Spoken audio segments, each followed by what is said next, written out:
भारत माता की, भारत माता की, जय भारत माता की. నా ఆంధ్ర కుటుంబ సభ్యులందరికీ नमस्कारम. मैं नुकालम्मा देवी को प्रणाम करता हूं. कल अल्लूरी सीताराम राजू जी की पुण्यतिथि है. 2 वर्ष पहले भीमावरम में मुझे उनकी प्रतिमा के अनावरण का सौभाग्य मिला था. मैं आज अनकापल्ली की धरती से उन्हें अपनी श्रद्धांजलि देता हूं. నేను ముందుగా నూకాలమ్మ తల్లికి ప్రణామాలు తెలియజేస్తున్నాను. రేపు అల్లూరి సీతారామరాజు గారి పుణ్యతిథి వర్ధంతి. నేను 2 సంవత్సరాల క్రితం భీమవరంలో ఆయన విగ్రహాన్ని ఆవిష్కరించే సౌభాగ్యం కలిగింది. ఈరోజు నేను అనకాపల్లి భూమి నుండి ఆయనకి శ్రద్ధాంజలి ఘటిస్తున్నాను. साथियों, मैं सबसे पहले आपकी क्षमा मांगता हूं क्योंकि मुझे 6:15 बजे टेक ऑफ करना है, तो चंद्रबाबू जी मेरे जाने के बाद बोलेंगे और हम सब उनको सुने बिना जाएंगे नहीं. అందరూ కూడా ముందుగా నన్ను క్షమించాలి. నేను 5:45కి ఇక్కడి నుంచి వెళ్ళిపోవాలి. నేను వెళ్ళిపోయిన తర్వాత మీ అందరూ కూడా ఇక్కడే ఉండాలి. మన ప్రియతమ నేత చంద్రబాబు నాయుడు గారి యొక్క మాటలు మీరందరూ వినాలని మీ అందరికీ విజ్ఞప్తి చేస్తున్నాను.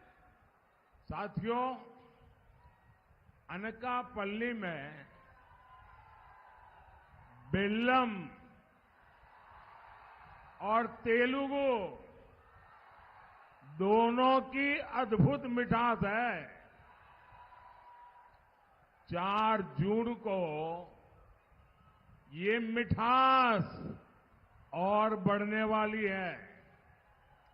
आंध्र प्रदेश में एनडीए की सरकार बनेगी और दिल्ली में भी एनडीए का परचम लहराएगा. डबल इंजन सरकार यहां के विकास को नई ऊंचाई पर ले जाएगी. మిత్రులారా, అనకాపల్లిలో బెల్లం మరియు తెలుగు భాష 2 అద్భుతమైనవి, మధురమైనవి. జూన్ 4వ తారీఖున ఈ తీయదనం మరింతగా పెరగబోతుందని మీకు తెలియజేస్తున్నాను. ఆంధ్రప్రదేశ్లో ఎన్డీఏ ప్రభుత్వం వస్తుంది. అలాగే ఢిల్లీలో కూడా ఎన్డీఏ ప్రభుత్వం జెండా రెపరెపలాడబోతుంది. ఈ యొక్క డబుల్ ఇంజిన్ ప్రభుత్వం అభివృద్ధి కొత్త ఎత్తులకు తీసుకెళ్తుంది. साथियों, ये पहला चुनाव है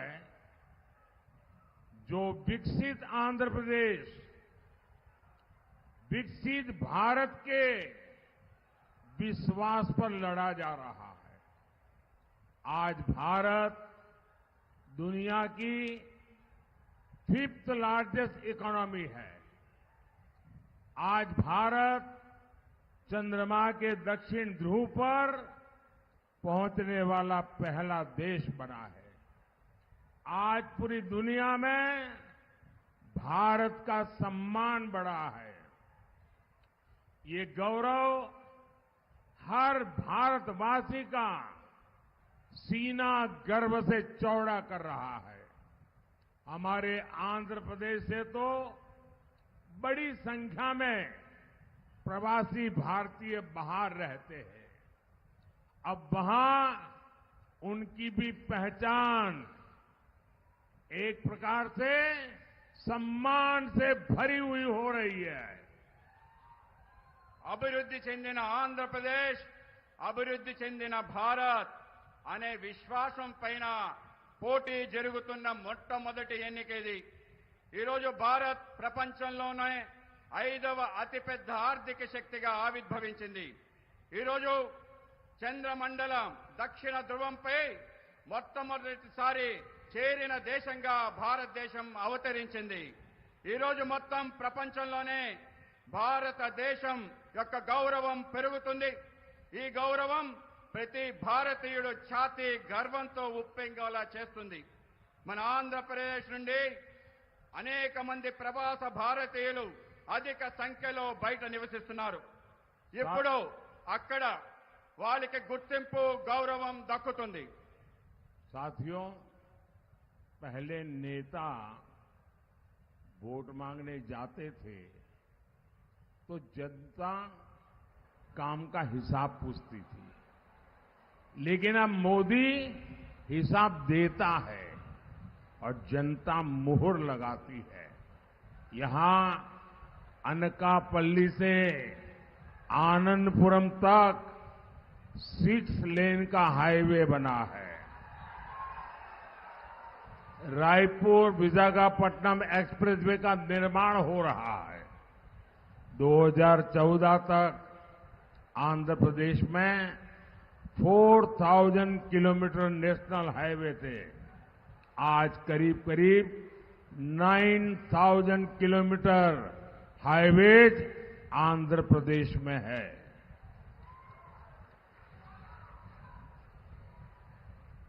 మిత్రులారా, ఇంతకు ముందు నాయకులు ఓట్లు అడిగితే ప్రజలు వాళ్ళని చేసిన పనుల యొక్క చిట్టా అడిగేవారు. కానీ ఇప్పుడు మోడీ తన పనుల చిట్టాని ప్రజలకు ఇస్తున్నారు. ప్రజలందరూ కూడా దాన్ని ఆమోదిస్తున్నారు.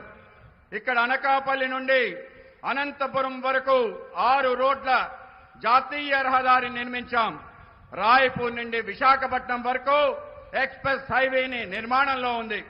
అలాగే కలకత్తా నుంచి చెన్నై ఎక్స్ప్రెస్ హైవే ఈ యొక్క ప్రాంతం నుంచి వెళ్తుంది. 2014 వరకు ఆంధ్రప్రదేశ్లో కేవలం 4000 కిలోమీటర్ల జాతీయ రహదారి ఉండేది. ఇవాళ 8000 కిలోమీటర్ల జాతీయ రహదారి ఆంధ్రప్రదేశ్లో ఉంది. ఆ విధంగా మారిందని మీకు తెలియజేస్తున్నాను. साथियों, केंद्र की एनडीए सरकार आंध्र प्रदेश के युवाओं के लिए काम कर रही है. यहां IIITDM Kurnool, IIT Tirupati, Eicher Tirupati जैसे संस्थान बन गए हैं. विशाखापट्टनम में IIM की स्थापना हुई है. यहां युवाओं के लिए पेट्रोलियम यूनिवर्सिटी खोली गई है. पुदीमड़ाका में ग्रीन एनर्जी पार्क को भी मंजूरी दी गई है. नक्कापल्ली में बल्क ड्रग पार्क शुरू करने के लिए 1000 करोड़ की मदद दी गई है. इससे यहां निवेश बढ़ेगा और फार्मा सेक्टर में रोजगार पैदा होगा. మిత్రులారా, కేంద్రంలో ఉన్న ఎన్డీఏ ప్రభుత్వం ఆంధ్రప్రదేశ్ యువత కోసం పనిచేస్తుంది. ఇక్కడ IIIT Kurnool, IIT, IISR Tirupati అటువంటి సంస్థలు స్థాపించడం జరిగింది. విశాఖపట్నంలో IIM స్థాపించబడింది. ఇక్కడ యువకుల కోసం పెట్రోలియం విశ్వవిద్యాలయం ప్రారంభించబడింది. పూడిమడకలో గ్రీన్ ఎనర్జీ పార్క్ ఆమోదించబడింది.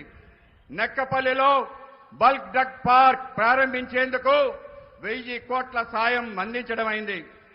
దీనివల్ల ఇక్కడ పెట్టుబడులు పెరుగుతాయి మరియు ఫార్మా రంగానికి ఉపాధి లభిస్తుంది. साथियों, अगर केंद्र सरकार आंध्र प्रदेश में इतना काम कर सकती है तो वाईएसआर कांग्रेस, उनकी सरकार क्यों नहीं कर सकती? बीजेपी का मंत्र है development, development, development. YSR Congress का मंत्र है करप्शन, करप्शन, करप्शन. ये विकास के हर कार्य में ब्रेक लगा रहे हैं।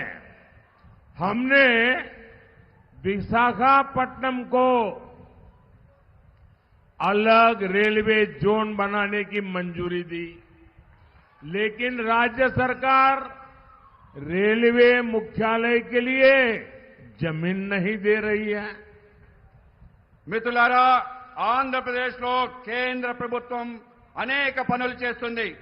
కానీ వైఎస్ఆర్ కాంగ్రెస్ ప్రభుత్వం ఎందుకు చేయలేకపోతుంది? బీజేపీ మంత్రం అభివృద్ధి అభివృద్ధి అభివృద్ధి, వైఎస్ఆర్ కాంగ్రెస్ మంత్రం అవినీతి అవినీతి అవినీతి. ఇక్కడ వీళ్ళు అభివృద్ధి పనులకి అనేక రకాల ఆటంకాలు కల్పిస్తున్నారు. మేము విశాఖపట్నం కోసం ప్రత్యేక రైల్వే జోన్ ఆమోదించడం జరిగింది. కానీ రాష్ట్ర ప్రభుత్వం రైల్వే ముఖ్య కార్యాలయం కోసం భూమి ఇవ్వటం లేదు. साथियों, हमने आंध्र प्रदेश के गरीबों के लिए 24 लाख पीएम आवास स्वीकृत किए हैं, लेकिन वाईएसआर कांग्रेस ये सरकार इसके आधे घर भी गरीबों के लिए नहीं बना पाई। मोदी गरीब की पीड़ा दूर कर रहा है, इन्हें उसमें भी पीड़ा है।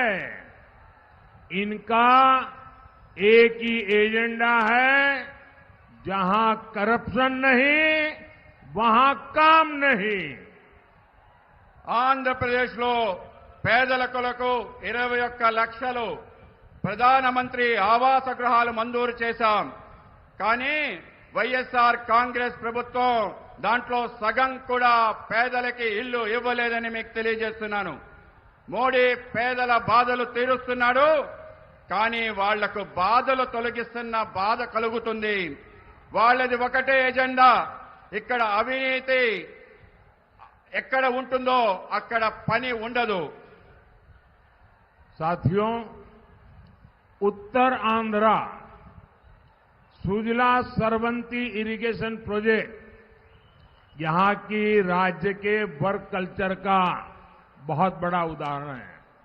ये प्रोजेक्ट जगन रेड्डी के पिता वाईएसआर ने शुरू किया था। अपने पिता की पॉलिटिकल विरासत तो इन्होंने ले ली, लेकिन उनके शुरू किए हर प्रोजेक्ट भी ये पूरे नहीं कर पाए। इसी तरह पोलावरम प्रोजेक्ट को भी इन्होंने ठप कर रखा है। हमारी केंद्र सरकार ने पोलावरम प्रोजेक्ट के लिए 15,000 करोड़ रुपए जारी किए हैं, लेकिन वाईएसआर कांग्रेस को किसानों की कोई चिंता नहीं है। మిత్రులారా, ఉత్తరాంధ్ర సుజల స్రవంతి జలవనరుల ప్రాజెక్ట్ ఇక్కడ ప్రభుత్వ పనితీరుకి ఒక అతిపెద్ద ఉదాహరణ. ఈ ప్రాజెక్ట్ జగన్ రెడ్డి తండ్రి వైఎస్ రాజశేఖర రెడ్డి గారు ప్రారంభించారు. ఆయన వారి తండ్రి రాజకీయ వారసత్వాన్ని తీసుకున్నారు, కానీ ఆయన ప్రారంభించిన ప్రాజెక్టులు కూడా పూర్తి చేయలేకపోయారు. అదేవిధంగా పోలవరం ప్రాజెక్టు కూడా అడ్డుకుంటున్నారు. మా కేంద్ర ప్రభుత్వం పోలవరం ప్రాజెక్టు కోసం 15,000 కోట్ల రూపాయలు మంజూరు చేయడం జరిగింది.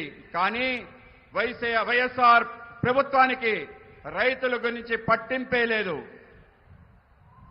साथियों, अनकापल्ली और आंध्र प्रदेश गन्ना किसानों का इतना बड़ा केंद्र रहा है, लेकिन प्रदेश सरकार की नीतियों के कारण किसान परेशान है।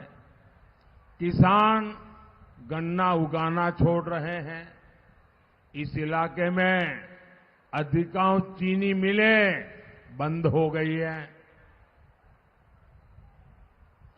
మిత్రులారా, అనకాపల్లి మరియు ఆంధ్రప్రదేశ్ చేరుకు రైతులకి చాలా పెద్ద కేంద్రంగా ఉంది. కానీ రాష్ట్ర ప్రభుత్వ విధానం వల్ల రైతులు ఆందోళన చెందుతున్నారు.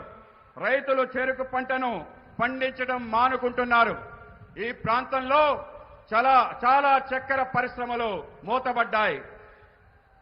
मैं आंध्र प्रदेश के किसानों को आश्वस्त करना चाहता हूं, डबल इंजन की सरकार में यहां गन्ना किसानों के जीवन की मिठास वापस लौटेगी। मोदी का मिशन है हमारे गन्ना किसान ऊर्जादाता भी बनेंगे। आज मोदी पेट्रोल में इथेनॉल ब्लेंडिंग बढ़वा रहा है। इससे देश में करीब 80,000 करोड़ रुपीस गन्ना किसानों को मिले हैं। इसका बहुत बड़ा लाभ गन्ना किसानों को हो रहा है। నేను ఆంధ్రప్రదేశ్ రైతులకు హామీ ఇవ్వాలనుకుంటున్నాను. మా డబుల్ ఇంజిన్ ప్రభుత్వంతో చెరుకు రైతుల జీవితాల్లో తిరిగి మాధుర్యం తీసుకొస్తానంటున్నాను. మన చెరుకు రైతులు కూడా శక్తి దాతలుగా మారాలనేదే మోడీ లక్ష్యం. ఈరోజు మోడీ గారు పెట్రోల్లో ఇథనాల్ కలపడాన్ని ప్రోత్సహిస్తున్నారు. దీనివల్ల దేశంలోనే దాదాపు 8,000 కోట్ల రూపాయలు చెరుకు రైతులకు అందుతున్నాయి. దాంతో చెరుకు రైతులు భారీగా లబ్ధి పొందుతున్నారు. साथियों, एनडीए सरकार ने ही पहली बार हमारे फिशरमैन की भी चिंता की है।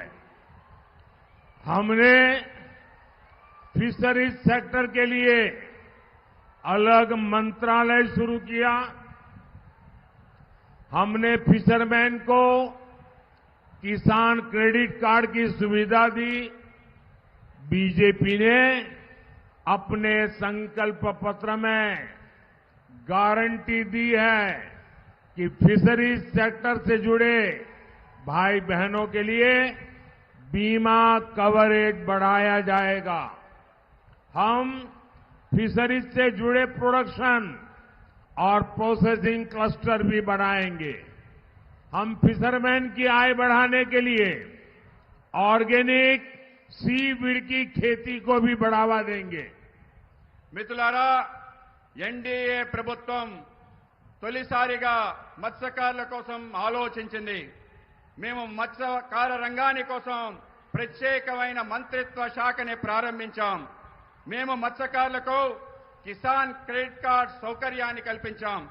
మత్స్యకార రంగంలో అనుబంధం ఉన్న మత్స్యకార సోదరుమణులకు బీమా పరిధిని పెంచాం. బీజేపీ మేనిఫెస్టోలో మోడీ గ్యారంటీలో హామీ ఇచ్చాం. మేము మత్స్యకార రంగానికి అనుబంధం ఉన్న ఉత్పత్తి మరియు ప్రాసెసింగ్ క్లస్టర్ను సృష్టిస్తున్నాం.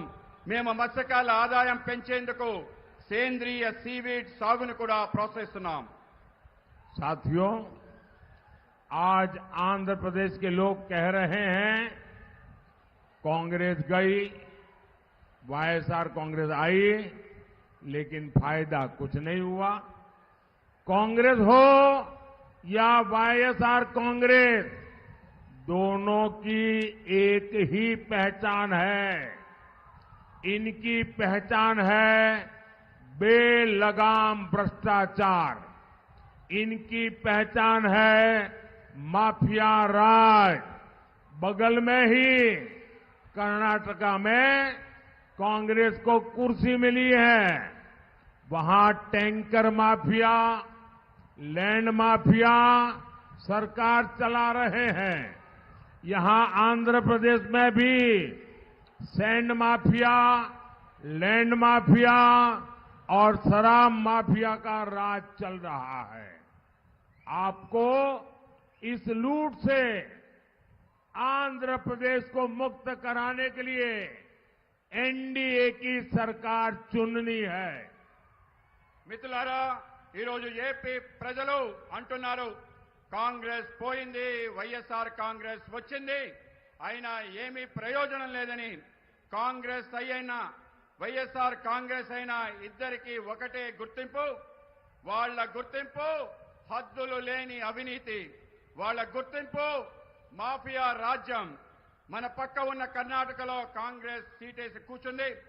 అక్కడ ట్యాంకర్ మాఫియా, భూ మాఫియాతో ప్రభుత్వాన్ని నడుపుతున్నారు. ఇక్కడ ఏపీలో కూడా ఇసుక మాఫియా, భూ మాఫియా, మద్యం మాఫియాతో రాజ్యం నడుపుతున్నారు. ఈ దోపిడీ నుంచి ఆంధ్రప్రదేశ్ని విముక్తి చేసేందుకు మీరు ఎన్డీఏ ప్రభుత్వాన్ని ఎన్నుకోవాలి. साथियों, कांग्रेस और वाईएसआर कांग्रेस दोनों ने तुष्टीकरण की राजनीति से आंध्र प्रदेश की संस्कृति को बहुत नुकसान पहुंचाया है। कांग्रेस ने तो अयोध्या में राम मंदिर का खुला बहिष्कार किया था। आज आंध्र प्रदेश में मंदिरों को नुकसान पहुंचाया जा रहा है। मैं आपको विश्वास दिलाता हूं, एनडीए सरकार आएगी और आंध्र प्रदेश की संस्कृति पर हो रहे हमलों पर भी लगाम लगाएगी। మిత్రులారా, కాంగ్రెస్ మరియు వైఎస్ఆర్ కాంగ్రెస్ రెండు కూడా సంతుష్టీకరణ రాజకీయాల కారణంగా ఆంధ్రప్రదేశ్ సంస్కృతిపై పెద్ద ఎత్తున నష్టం చేకూరుతుంది. కాంగ్రెస్ అయోధ్యలో రామమందిర ఆహ్వానాన్ని బహిరంగంగా తిరస్కరించింది. ఆంధ్రప్రదేశ్లో దేవాలయాలపై దాడులు జరుగుతున్నాయి. మీకు నేను విశ్వాసాన్ని కలిగిస్తున్నాను, ఎన్డీఏ ప్రభుత్వం వస్తుంది. ఆంధ్రప్రదేశ్ సంస్కృతిపై జరుగుతున్న దాడులు పూర్తి స్థాయిలో ఆపుతామని హామీ ఇస్తున్నాను. साथियों, 13 मई को आपका वोट देश और आंध्र प्रदेश का भविष्य तय करेगा। अनकापल्ली से NDA candidate Shri CM Ramesh,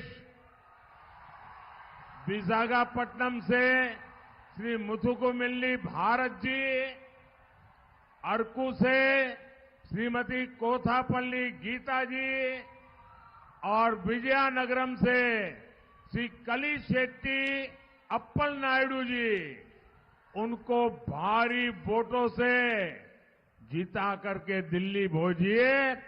इनका जीतना मोदी को मजबूत करेगा और आप जब इनको वोट देंगे, वो वोट सीधा सीधा मोदी के खाते में जाएगा। साथ ही मेरा अनुरोध है, विधानसभा चुनाव के लिए भी हमारे जो एनडीए के साथी हैं, जो विधायक के नाते चुनाव लड़ रहे हैं, उनको भी भारी मतों से विजयी बनाइए। మిత్రులారా, మే 13న మీ ఓటు దేశం మరియు ఆంధ్రప్రదేశ్ భవిష్యత్తు నిర్ణయిస్తుంది. అనకాపల్లిలో ఎన్డీఏ అభ్యర్థిగా శ్రీ సీఎం రమేష్ గారు పోటీ చేస్తున్నారు. విశాఖపట్నం ఎన్డీఏ అభ్యర్థిగా శ్రీ భరత్ గారు పోటీ చేస్తున్నారు. అరకు పార్లమెంట్ అభ్యర్థిగా శ్రీమతి కొత్తపల్లి గీత గారు పోటీ చేస్తున్నారు. విజయనగరం అభ్యర్థిగా శ్రీ కలిశెట్టి అప్పలనాయుడు గారు పోటీ చేస్తున్నారు. మీ ఓట్లు భారీ మెజార్టీతో పార్టీని గెలిపిస్తే తిన్నగా ఢిల్లీలో మోడీ గారిని బలపరుస్తుందని తెలియజేస్తున్నాను. మీ అందరి ఓటు నేరుగా నాకు చేరుతుంది. దీంతో పాటు ఈ యొక్క నా అభ్యర్థన, ఈరోజు శాసనసభ ఎన్నికల్లో పోటీ చేస్తున్న ఎన్డీఏ అభ్యర్థులందరినీ కూడా మీరు భారీ మెజార్టీతో గెలిపించాలని మేము అందరినీ కోరుతున్నాను. अच्छा, आप लोग मेरा एक काम करेंगे, आप लोग मेरा एक काम करेंगे। మీరందరూ కూడా నాకు ఒక పని చేస్తారా? మీరందరూ నాకు ఒక పని చేస్తారా? अगर मेरा एक काम करने वाले हैं तो 2 हाथ ऊपर करके बताइए, करेंगे? అందరూ కూడా చేతులెత్తి చెప్పండి, చేస్తానని చెప్పండి. आप सभी यहां से जब जाएंगे तो ज्यादा से ज्यादा घरों में लोगों को जाकर के मिलिए और मिलकर के कहिए कि अपने मोदी जी आए थे और मोदी ने उनको नमस्कार कहा है। हर घर में जाके मेरा नमस्कार पहुंचाइए। जब मेरा नमस्कार उनको मिलेगा तो वो मुझे आशीर्वाद देंगे और हर परिवार का आशीर्वाद मुझे नई ऊर्जा देता है और उस ऊर्जा से मैं आपकी सेवा में खप जाता हूं। इसलिए घर घर जाकर मेरा सबको नमस्कार पहुंचाइए। మీరు ఇక్కడి నుంచి వెళ్ళిన తర్వాత ప్రతి ఇంటింటికి వెళ్ళండి. ఇవాళ మోడీ గారు చెప్పారు, మోడీ గారు మీ అందరికీ నమస్కారం చెప్పమన్నారు. మీరందరూ కూడా అక్కడికి వెళ్ళి నా నమస్కారాలు చెప్పండి. వాళ్ళు నమస్కారం నా నమస్కారం వాళ్ళకి ఇస్తే వాళ్ళు నాకు ఆశీర్వాదం ఇస్తారు. వాళ్ళ ఆశీర్వాదం వల్ల నాకు మరింత శక్తి వస్తుంది. వాళ్ళ శక్తి కారణంగా మరింతగా మీకు సేవ చేసే అవకాశం నాకు దక్కుతుంది. ఆ విధంగా నేను సేవ చేసే అవకాశాన్ని కల్పించండి. मेरी बहुत इच्छा थी कि मैं चंद्रबाबू को सुनूं, लेकिन मुझे कल मेरा वोटिंग है गुजरात में और मुझे आज रात को गांधीनगर पहुंचना है और इसलिए मुझे निकलना पड़ेगा। मैं सभी एमएलए कैंडिडेट उनको रिक्वेस्ट करता हूं आगे आने के लिए। सभी एमएलए कैंडिडेट, सभी एमपी कैंडिडेट और बाबू और हमारे आप सब मेरे साथ बोले भारत माता की, भारत माता की जय. बहुत बहुत धन्यवाद। बहुत बहुत धन्यवाद.